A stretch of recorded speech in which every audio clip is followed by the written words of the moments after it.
क्या आप भजन लाल शर्मा जी के नाम से परिचित हैं? अगर नहीं है तो हम आपको बता दें कि भजन लाल शर्मा राजस्थान के नए मुख्यमंत्री बनने वाले हैं। बीजेपी विधायक दल ने उन्हें आज अपना नेता चुन लिया। इसी तरीके से क्या आप कल तक मोहन यादव जी के नाम से परिचित थे? अब तक तो हो ही गए होंगे। आज अखबारों में उनका नाम सुर्खियों में था। कल दिन भर हमने उसका कवरेज भी दिखाया था। वो कल मध्य प्रदेश के मुख्यमंत्री पद की शपथ ले रहे हैं। बीजेपी विधायक दल की पसंद के तौर पर बीजेपी आलाकमान ने इन फैसलों से सबको हैरान किया है, और कौन हैरान नहीं हुआ होगा ये भी अपने आप में सोचने की बात है। छत्तीसगढ़ में मुख्यमंत्री बन रहे विष्णुदेव साय का नाम तो कम से कम चर्चा में था, वो भी कल ही शपथ ले रहे हैं। लेकिन मध्य प्रदेश और राजस्थान में तो जो नाम चर्चा से ही गायब थे, उनके सिर पर मुख्यमंत्री का ताज सज चुका है। बीजेपी आलाकमान ने इन फैसलों से बीजेपी के तमाम नेता कार्यकर्ताओं से लेकर दशकों से बीजेपी को कवर कर रहे पत्रकारों को भी हैरान करके रख दिया है। हालांकि यह हैरानी पहली बार नहीं है। गुजरात के मुख्यमंत्री भूपेंद्र पटेल का नाम जब आया तब भी सब चौंके थे। उसके बाद उत्तराखंड के मुख्यमंत्री पुष्कर सिंह धामी को मुख्यमंत्री बनाया गया, तब भी सब चौंके थे। वो कहानियां भी आपको याद होंगी। और जब योगी आदित्यनाथ को यूपी का मुख्यमंत्री बनाया था 2017 में, वो भी आपको याद होगा कैसे सब लोग चौंक गए थे। तभी तो आज सब जानकार हैं वो हैरान थे।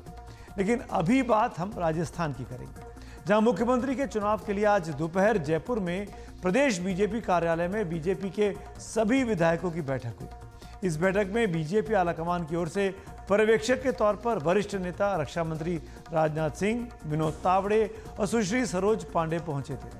साथ ही चुनाव प्रभारी के तौर पर केंद्रीय मंत्री प्रहलाद जोशी भी मौजूद थे। इसी बैठक के दौरान राजनाथ सिंह ने अपने बगल में बैठी वरिष्ठ नेता वसुंधरा राजे को एक पर्ची थमाई। इन तस्वीरों को ध्यान से देखिए, और पर्ची खोलते ही वसुंधरा राजे के चेहरे के भाव बदल गए। ये तस्वीर आज इंटरनेट पर काफ़ी वायरल है। इस पर्ची में क्या था हमको नहीं पता, लेकिन इस पर्ची की चर्चा हर तरफ हो रही है। क्या इस पर्ची में ही भजन लाल शर्मा का नाम था? क्या वही नाम देखकर वसुंधरा राजे चौंक गई थी? कई जानकार ऐसा ही कह रहे हैं, लेकिन हम यकीनन ये नहीं कह सकते कि इस पर्ची में क्या था। लेकिन वसुंधरा राजे के चेहरे के भाव हैरानी वाले तो हैं ही। वो खुद 2 बार राजस्थान की मुख्यमंत्री रह चुकी हैं और उनका नाम भी इस बार काफ़ी चल रहा था। लेकिन जैसा कि बीजेपी में इस बार होता आया है और माना जाता है कि अगर किसी का नाम ज़्यादा चल रहा है तो मान लो कि उसका नाम नहीं निकलने वाला है, उसका बनना मुश्किल सा हो जाता है।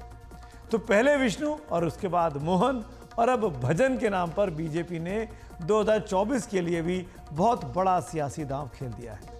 खैर, आज का दिन पहली बार बीजेपी के विधायक बने भजन लाल शर्मा का है। वो 15 दिसंबर को पद और गोपनीयता की शपथ लेंगे। पहली बार विधायक बनते ही मुख्यमंत्री बन जाना किसी परी कथा से कम नहीं है। भजन लाल शर्मा जयपुर जिले की सांगानेर सीट से विधायक बने हैं। ये उनके जीवन का पहला चुनाव था। जीते और फिर सीधे मुख्यमंत्री की कुर्सी तक पहुंच गए। आपको उनके बारे में कुछ और जानकारियां आइए दे देते हैं। पूरे सदन में श्री भजन लाल जी शर्मा के नाम का समर्थन हुआ, इसलिए मैंने घोषणा की कि श्री भजन लाल जी शर्मा राजस्थान भारतीय जनता पार्टी विधायक दल के सर्वसम्मत नेता निर्वाचित हुए।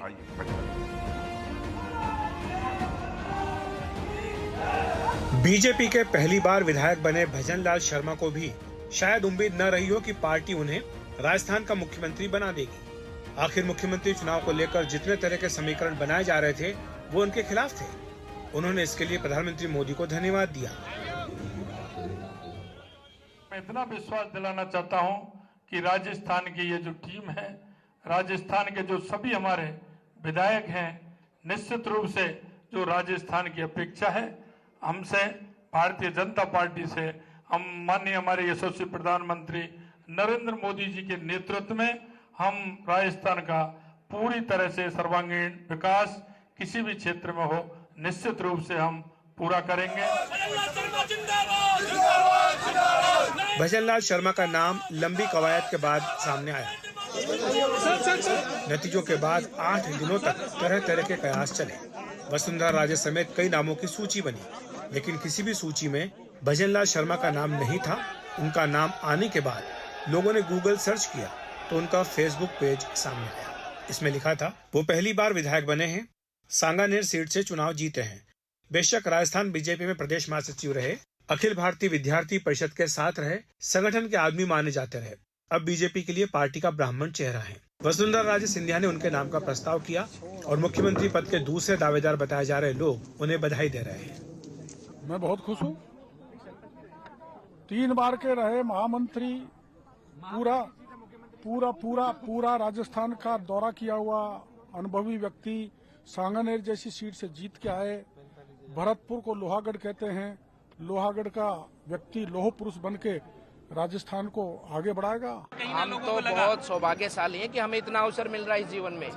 लाखों करोड़ों लोग रोज पैदा होते हैं और हम उनमें से एक सौभाग्यशाली हैं कि जिनको पार्टी ने अवसर दिया है जीवन में सेवा करने का अवसर मिला। संतुलन बहुत अच्छा है और सभी के सहयोग से, और हमारे जो माननीय मुख्यमंत्री जी श्री भजन लाल जी हैं, उनके साथ डिप्टी सीएम दिया जी हैं, बैरवा जी हैं और हमारे स्पीकर हैं देवनानी जी हैं, सबके साथ मिलकर उनके मार्गदर्शन पर और माननीय प्रधानमंत्री जी के नेतृत्व पर राजस्थान विकास के पथ पर आगे बढ़ेगा। भजन लाल शर्मा वैसे भरतपुर के रहने वाले हैं, उनके परिवार में खुशी का माहौल है। आखिर उन्हें भी इसकी उम्मीद नहीं थी। सर, आपका बच्चा सीएम, राजस्थान का सीएम बन गया, कैसा लग रहा है सर? बहुत बढ़िया, भगवान की मर्जी है भैया, भगवान की मर्जी है। उम्मीद थी सर आपको कि ऐसा हो सकता है? अब भैया उम्मीद नहीं को दो बार मर्जी अपने आप उम्मीद रह जाए। बहुत बढ़िया, बहुत सबके बीच में भैया खूब काम करे, अच्छा काम करे, सब आशीर्वाद है, भगवान की मर्जी है भैया। हाँ, जनता के बीच में खूब काम करे। सभी के लिए, सभी नेताओं के लिए धन्यवाद। जनता का आभार, बस जनता का आभार और मोदी जी का आशीर्वाद और वंशी वाले की कृपा है। वैसे मध्य प्रदेश के बाद राजस्थान के फैसले से बीजेपी ने साफ कर दिया है कि उसकी रणनीति के केंद्र में अब भी प्रधानमंत्री मोदी हैं और इस तरह से वह फिलहाल समीकरणों की अनदेखी का जोखिम उठाते हुए भविष्य के लिए मन चाहे बदलाव कर सकती है। ब्यूरो रिपोर्ट के साथ अखिलेश शर्मा, एनडीटीवी इंडिया। भजन लाल जी भरतपुर के रहने वाले हैं, लेकिन जयपुर की सांगानेर सीट से चुनाव लड़े। उन पर बाहरी होने का टैग भी लगा था और जिस सीट से उनको चुनाव लड़ाया गया सांगानेर की, वो बीजेपी की सबसे सुरक्षित सीटों में से एक मानी जाती है। राजस्थान में बीजेपी विधायक दल की बैठक के बाद आज और भी कई बातें स्पष्ट हो गई हैं। भजन लाल शर्मा को मुख्यमंत्री बनाया जा रहा है, तो जातीय समीकरणों को साधने के लिए यहां भी 2 उप मुख्यमंत्री बनाने का फॉर्मूला आजमाया गया है। जयपुर की विद्याधर नगर सीट से विधायक दिया कुमारी उप मुख्यमंत्री होंगी। 52 साल की दिया कुमारी जयपुर के शाही खानदान से हैं और जयपुर के आखिरी महाराजा मान सिंह द्वितीय की पोती हैं। वो 2013 में पहली बार चुनाव जीतकर राजस्थान विधानसभा में आई थी। राजस्थान में दूसरे उप मुख्यमंत्री होंगे प्रेमचंद्र बैरवा साहब। 54 साल के बैरवा भी जयपुर जिले की ही दूदू सीट से चुनाव जीते हैं। खास बात यह है कि मुख्यमंत्री और दोनों उप मुख्यमंत्री, इनकी तीनों की ही सीटें जयपुर जिले के अंतर्गत ही आती हैं। इसके साथ ही बीजेपी ने राजस्थान में भी जातीय समीकरण साधने की कोशिश की है, जैसा कि मध्य प्रदेश और छत्तीसगढ़ में किया। मुख्यमंत्री भजन लाल शर्मा ब्राह्मण हैं, तो एक उप मुख्यमंत्री दिया कुमारी राजपूत हैं और दूसरे उप मुख्यमंत्री प्रेमचंद्र बैरवा अनुसूचित जाति यानी शेड्यूल कास्ट कम्युनिटी से आते हैं। वासुदेव देवनानी विधानसभा के स्पीकर होंगे, ये भी आज तय कर दिया गया है। राजस्थान में इस नई टीम से साफ हो गया है कि राज्य में बीजेपी की कमान अब नई पीढ़ी के नेताओं के हाथ में सौंपी जा रही है। सवाल यह है कि बीजेपी ने तीनों राज्यों में जो फैसले किए हैं उनके पीछे की फिलॉसफी क्या है। जानकारों के मुताबिक ये एक सोची समझी रणनीति के तहत किया गया है। सबसे पहले तो पार्टी में एक सेकंड लाइन की लीडरशिप तैयार की जा रही है। दूसरी बड़ी बात यह है कि लंबी रेस के लिए पार्टी को ऊर्जावान बनाए रखने के लिए ऐसे कदम फायदेमंद होते हैं, क्योंकि हर कार्यकर्ता को लगता है कि एक दिन वो भी मुख्यमंत्री या किसी बड़े मंत्री पद पर बैठ सकता है, जैसा कि आज पहली बार के विधायक भजन लाल शर्मा के साथ हुआ। तीसरा, बीजेपी आलाकमान ने यह भी साफ कर दिया है कि पार्टी में कार्यकर्ता काडर जरूरी होता है, ना कि किसी की बड़ी पर्सनैलिटी या शख्सियत होना। चौथी बड़ी बात, 2024 की लड़ाई में विपक्ष की तैयारी का मुकाबला करने के लिए ये फैसले किए गए हैं, क्योंकि विपक्ष लगातार जातीय समीकरणों की बात करता है, बीजेपी को अगड़ों की पार्टी कहकर उसको घेरने की कोशिश करता है। और पांचवी बात, बीजेपी ने सारी कवायद से जातीय समीकरणों को साधने की कोशिश की है। तीनों राज्यों में जो मुख्यमंत्री और 2 उप मुख्यमंत्री और स्पीकर्स बनाए गए हैं वो अलग अलग जातियों के हैं और बीजेपी अपने हर वोट बैंक को साथ के जैसे संभाल के रखना चाहती है। अगले आम चुनाव के मद्देनजर जातीय समीकरणों को साधने में भी बीजेपी ने कोई कसर नहीं छोड़ी है। ऐसे समय जब विपक्ष जातिगत गणना को एक बड़ा मुद्दा बनाने की तैयारी में है, बीजेपी के लिए भी इस मुद्दे की काट निकालना जरूरी हो गया था। बीजेपी ने किस तरह अपने फैसलों से प्रमुख जातियों को नुमाइंदगी देने की कोशिश की है, इस पर और ज्यादा जानकारी दे रहे हैं हमारे वरिष्ठ सहयोगी अखिलेश शर्मा। बीजेपी ने इन तीनों ही राज्यों में जातीय समीकरणों को भी साधा है। राज्य के प्रमुख जातीय समुदायों को नुमाइंदगी देने की कोशिश की है। माना जा रहा है कि यह कदम 2024 के लोकसभा चुनाव के लिए तैयारियों में के लिए उठाया गया है। राजस्थान की बात करें तो यहां पर ब्राह्मण भजनलाल शर्मा को आज पार्टी ने मुख्यमंत्री बनाने का फैसला किया है। वहीं राजपूत दिया कुमारी और अनुसूचित जाति से प्रेमचंद बैरवा डिप्टी सीएम होंगे। आपको बता दूं कि मध्य प्रदेश में ओबीसी मोहन यादव को कल चुना गया और उन्हें मुख्यमंत्री पद की कमान सौंपी गई, जबकि अनुसूचित जाति से जगदीश देवड़ा और ब्राह्मण राजेंद्र शुक्ला को उप मुख्यमंत्री बनाया जा रहा है। वहीं राजपूत नरेंद्र सिंह तोमर विधानसभा के अध्यक्ष होने जा रहे हैं। छत्तीसगढ़ की बात करें तो यहां पर आदिवासी समाज से विष्णुदेव साय को मुख्यमंत्री बनाने का फैसला किया गया है। वहीं ओबीसी समाज से अरुण साव जो कि प्रदेश अध्यक्ष भी हैं और ब्राह्मण विजय शर्मा, इन्हें उप मुख्यमंत्री बनाया जा रहा है, जबकि राजपूत समाज से आने वाले रमन सिंह विधानसभा अध्यक्ष होंगे। तो ये बीजेपी का अपना सोशल इंजीनियरिंग है और माना जा रहा है कि 2024 के लोकसभा चुनाव को ध्यान में रखकर किया गया है। राजस्थान, मध्य प्रदेश और छत्तीसगढ़ में बीजेपी के फैसलों पर ज्यादा बातचीत के लिए हमारे साथ दो खास मेहमान हैं, वरिष्ठ पत्रकार विजय त्रिवेदी और साथ में एक और वरिष्ठ पत्रकार शिप्रा माथुर। स्वागत है आप दोनों का। पहला सवाल विजय जी आपसे है। बीजेपी आलाकमान ने जिस तरीके से सबको चौंकाते हुए मुख्यमंत्रियों के नाम तय किए हैं, वो पुरानी सभी धारणाओं को बार बार फिर ध्वस्त करते हैं। राजस्थान और मध्य प्रदेश में तो जिन्हें कमान दी गई है उनका नाम कहीं चल भी नहीं रहा था, किसी को भी नहीं पता था। एक ज़माना था जब मुख्यमंत्री बनने का पैमाना नेताओं का कद होता था, ज़मीन पर उनकी मजबूत पकड़ होती थी, हाईकमान में उनकी पैठ हुआ करती थी, लेकिन अब तो वो सब पैमाने जैसे कि टूट चुके हैं। मोदी सरकार के इस दौर में जो ये नई रिवायत बनी है मुख्यमंत्री को तय करने की, इसको क्योंकि आप बीजेपी कवर करते रहे, आपने कई किताबें लिखी हैं, कैसे देखते हैं आप? ये जो चौंकाने वाला शब्द है ना, बहुत इंटरेस्टिंग शब्द है और यही इसका जवाब भी है। क्योंकि चौंकाने का शब्द हमने कहां से गढ़ा है कि हम राजनीति को एक कन्वेंशनल तरीके से देखते रहे अब तक, चाहे वो कांग्रेस रही हो, दूसरी और पार्टियां रही हो, या भारतीय जनता पार्टी को भी मोटे तौर पर देखा जाए कि कन्वेंशनल एक तरीका था कि चीफ मिनिस्टर बनाना है, किसी को लीडर बनाना है तो एक बड़ा नेता होना चाहिए, बड़े परिवार का होना चाहिए, बड़ा बैकग्राउंड होना चाहिए, मजबूत कद होना चाहिए, जातिगत उसका एक जो बेस है वो होना चाहिए। नरेंद्र मोदी और अमित शाह के आने के बाद भारतीय जनता पार्टी के जो हाई कमान है, लीडरशिप है, उसने इस पूरे जो कन्वेंशनल थॉट प्रोसेस जो था पॉलिटिक्स का, उसको तोड़ दिया है। अब वो कार्यकर्ताओं के साथ जा रही है, अब वो पार्टी के साथ जा रही है, अब वो संगठन के साथ जा रहे हैं, अब वो सोसाइटी के साथ जा रहे हैं। इसलिए वो तय करते हैं कि आज संगठन को किसकी जरूरत है। अभी खासतौर से यदि इन तीनों राज्यों के चुनावों की बात करें तो ये एक बड़ा फैसला है कि जनरेशनल शिफ्ट किया है Bharatiya Janata party high command ने अपनी लीडरशिप पर। राजस्थान में चाहे वसुंधरा जी हों, छत्तीसगढ़ में रमन सिंह जी हों, मध्य प्रदेश में शिवराज जी हों, तीनों एस्टेब्लिश्ड लीडर थे। ये बड़ा जोखिम है, इतना आसान काम नहीं था, लेकिन इस जोखिम को उन्होंने उठाया और उन्होंने कहा कि एक नई लीडरशिप पार्टी में आनी चाहिए। तो उसको नई लीडरशिप को लाने के लिए तीनों बड़े जो एस्टेब्लिश लीडर थे उनको साइडलाइन किया गया और नए नेताओं को चुना गया। और नए नेताओं के चुनाव में देखा गया कि कौन सा नेता, कौन सा कार्यकर्ता जो है वो संगठन को नई ताकत दे सकता है। जरूरी नहीं है कि वो हमेशा ही जातिगत आधार रखता हो, जरूरी नहीं है कि वो मसल पावर रखता हो, जरूरी नहीं है कि वो मनी पावर रखता हो, जरूरी नहीं है कि वो एक बड़े परिवार से आता हो। नरेंद्र मोदी जी जब से आए हैं तब से वो इस अनकन्वेंशनल तरीके से चल रहे हैं। आप इससे पहले देखिए, जब हरियाणा में जो अभी पर्यवेक्षक बनकर आए थे मध्य प्रदेश में, हरियाणा में मनोहर लाल खट्टर अनकन्वेंशनल लीडर थे, चीफ मिनिस्टर जब बने, और वो भी हरियाणा जो जाट प्रबुल वाला राज्य है, वहां पर नॉन जाट को चीफ मिनिस्टर बनाना।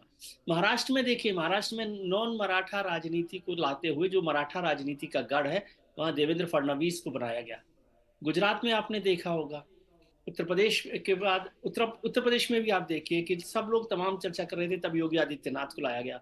उत्तराखंड में इस तरह का बदलाव किया गया। तो वहां पर पार्टी ये देख रही है, पार्टी हाईकमान ये देख रहा है कि इन अनकन्वेंशनल, ये जो कन्वेंशनल तरीका है पॉलिटिक्स का, उससे बाहर निकलकर नए लोगों को मौका दिया जाए। और इससे ये और फायदा हो रहा है कि अगले 20 साल के लिए, अगले 25 साल के लिए पार्टी के पास एक नई ताकतवर पीढ़ी तैयार हो रही है।